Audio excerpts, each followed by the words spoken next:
Hello everyone, how we doing?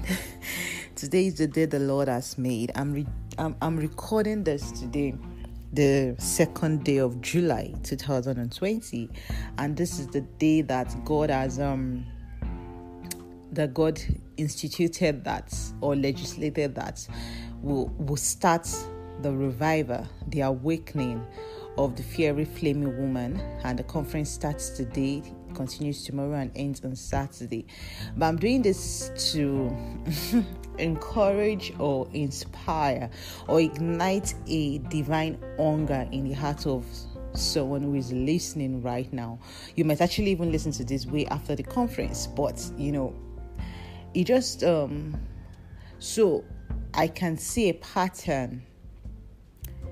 When God says, Wumi, this is what I need you to do for me.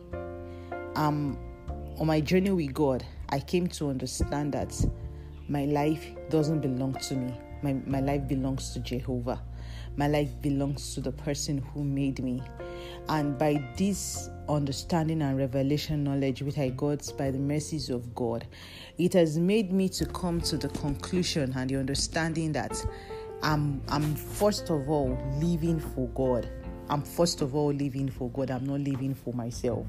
So my prayers, my consecration, my worship, my petition, my supplication is basically founded on God. What would you have me do? What is pressing on your heart? What is the burden on your heart? Yes, I have a list of things I need you to do, but seeking first the kingdom of God and His righteousness, His lifestyle, His way of doing things, Matthew 6:33, has become life to me, has become flesh to me. So it is in the process of waiting and asking God these questions on a daily basis that brings me into the space where God is like, okay, Wumi, I need you to create an atmosphere for me so that I can invade the lives of my daughters and ignite them with my fire, and they would never go down. They would never be weary. They would never be tired anymore. Their walk with me will no longer be a yo-yo kind of thing, up today, down tomorrow, because of life's challenges. But in season and out of season, they will remain consistent.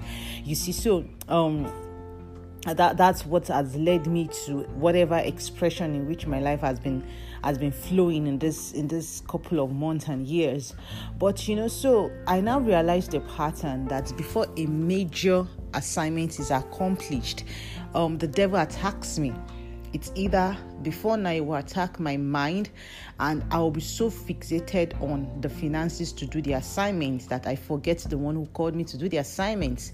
But along the way, the mercies of God will come and rescue me, and He would show me that to me, I called you to do this. So last year, my 35th birthday, he asked me to host 35 widows, and while planning and doing all of those project management stuff at the background, I started fixating my mind on, where's the money going to come from? How are we going to do this? What about volunteers? This. But along the way, the Lord showed me that I gave you this work and I'm going to finance it. And I learned. So I think my mindset on finances started to get fixed at that point. I started getting less worried about, how do I get this done? So even for this conference, at the point when I was almost going to get into that mode of, how do we get this done? How do we get this done? God started sending people to say, I would want to do this. I want to start. God told me to sow this and all GC. So that's part of finances got healed in that sense, even though I'm still working on it. But the other part that I started to see was devil start attacking me with sickness. So I noticed this the last meeting I had, webinar for wives, which you should go listen to. It is on the Fervent Woman page on Facebook. It's also on the Fervent Woman page on YouTube, you see it on those two platforms, I know. And that's webinar for wives. The days before, I started having severe toothache. So I have this impacted tooth. There are two of them, teeth in my mouth, which at the back of my jaw, which I need to remove. But I didn't understand that I needed to remove it before now because it wasn't so painful. But the left side had been, the pain would come on and off. But before the webinar for wives, it was infected and my mouth was swollen. I was in pain, but God helped me and healed me. Before that day, by that day, I could speak. without sounding funny. So that left, and I just felt like, it was just a toothache. But yeah, the conference starts today, and since like almost a week, since like Saturday or Friday, I started to have the pain on the right hand side for the first time. And I'm like, okay, I didn't know this once was, there. And I could manage it. But by Monday, I couldn't speak. I couldn't pray. And it's been so painful. Oh my God. So painful. And I was to wait. I'm waiting on God. But I'm just grateful that before now, God gave me a regimen, a timetable, a schedule on how to wait on Him for this conference. And I'm grateful to God that I obeyed. I followed His schedule. I followed His timing. But I saw that the devil wasn't just a toothache. This was to attack my faith, was to attack my mind, was to attack my mouth and shut me. So I couldn't even pray. But I ensured that my spirit man was fixated on God. But at a point, sickness, the idea of cancer and all the other wicked thoughts started to come to my mind. And initially, I was trying to just wave it off. But God was like, Wumi, you need to deal with this. You are afraid of getting sick and getting cancer. And I was like, oh my God. I had to go look for scriptures on healing and started munching on it. Started eating it. Started diving into it. And like, okay, no, I would not be sick. My mouth would not be shut. I started remembering so many preachers that I know, a number of them, who are doing a great work for God, but at a point they were diagnosed with cancer of this in their mouths. In fact, some of them were diagnosed with, you won't be able to speak again, you won't be able to preach again, your speech is impacted and all of those things. And I was just like, no way. As I'm speaking to you right now, I'm having a lot of pain in my mouth. And I was just like, God, why? I started to see how people get addicted on medication, on pain relievers, because when I took the painkillers, I got better. But after like an hour or two, the pain is back. And I feel like, going to take another painkiller. And I was like, wow, so this is how people get addicted on painkillers and drugs and the rest, And compassion started to well in my heart for those on drugs and addiction. And that's just aside. And I was just like, God, why this suffering? Now I understand when Paul said he had a thorn in his flesh. And I'm wondering, how many years did Paul... was he sick? What thorn in the flesh did he have? And he said he kept asking God, take it away. But, so I'm just here and there. Is it that I'm not supposed to do this? Why is my mouth paining me? I can't even speak and all of that. So I've been in prayer meetings, even my personal devotion. I've just been praying in my spirit. I've not been able to speak out like that. The pain is so much. And last night, the pain was so much that I literally was going to cry myself to sleep.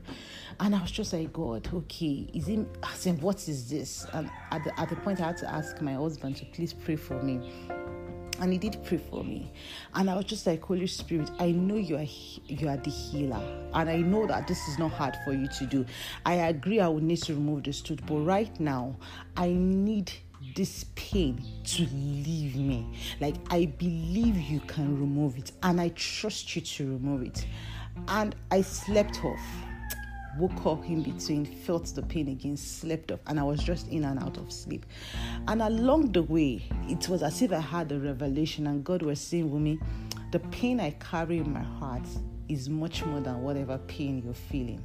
And I was just like, okay. So the pain I carry in my heart, when I see my sons and my daughters living the life that I died, living the opposite of the life I died for, I'm more pained than this. I'm like, God, I can't even imagine the kind of pain that is in the heart of God. And he said it was part of that pain I picked up that I yielded to, that this conference is holding, because he wants to reach out to those who are also in pain.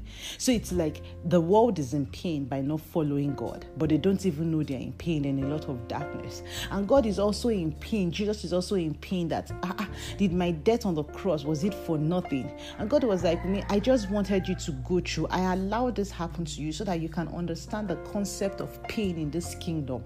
Yeah, there is ease, there is comfort, there is prosperity, prosperity, there's all of that, but there's also the aspect of suffering. Suffering draws people to God. Suffering also takes people away from God. And it was like you were able to suffer, you were going through suffering, and you were able to fight the battle in your mind and win, so that pain and suffering didn't drown you. Because I was almost getting drowned into, oh my God, people that do stuff for God, they get pain, they go through suffering, and some of them even die. Is this how I'm just going to die? It's like I was almost getting drowned. But I got to a point where I had to fix my heart on the fact that this suffering would draw me closer to the resurrection power of God. This suffering would draw me closer to the healing balm of Gilead.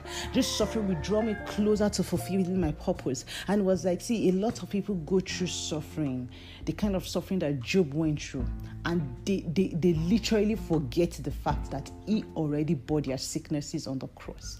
They forget the fact that that suffering could actually be a tool for them to yield to God. So it was like, this is what he wants to achieve in this conference. This is what he wants to achieve by sending different apostles, preachers, prophets, and all to awaken the saints and let them know that whatever sufferings you're going through in life, it should bring you closer to your Creator and not take you away from Him. So every time you're going through patterns of suffering, you should know that the devil has an agenda to draw you away from God, and God has an agenda to bring you closer to Him and to stay in Him and continue in Him. Because at night when I was having the pain, it was like my brain was going to burst up. The pain was too much, and I taking medication, it wasn't working, and I was just like, God, I choose you. I choose you, God. I choose the balm of Gilead. I choose the healing balm of Gilead. I choose you, Jesus. And God was like, that is how I want my children, my sons and my daughters to respond to me.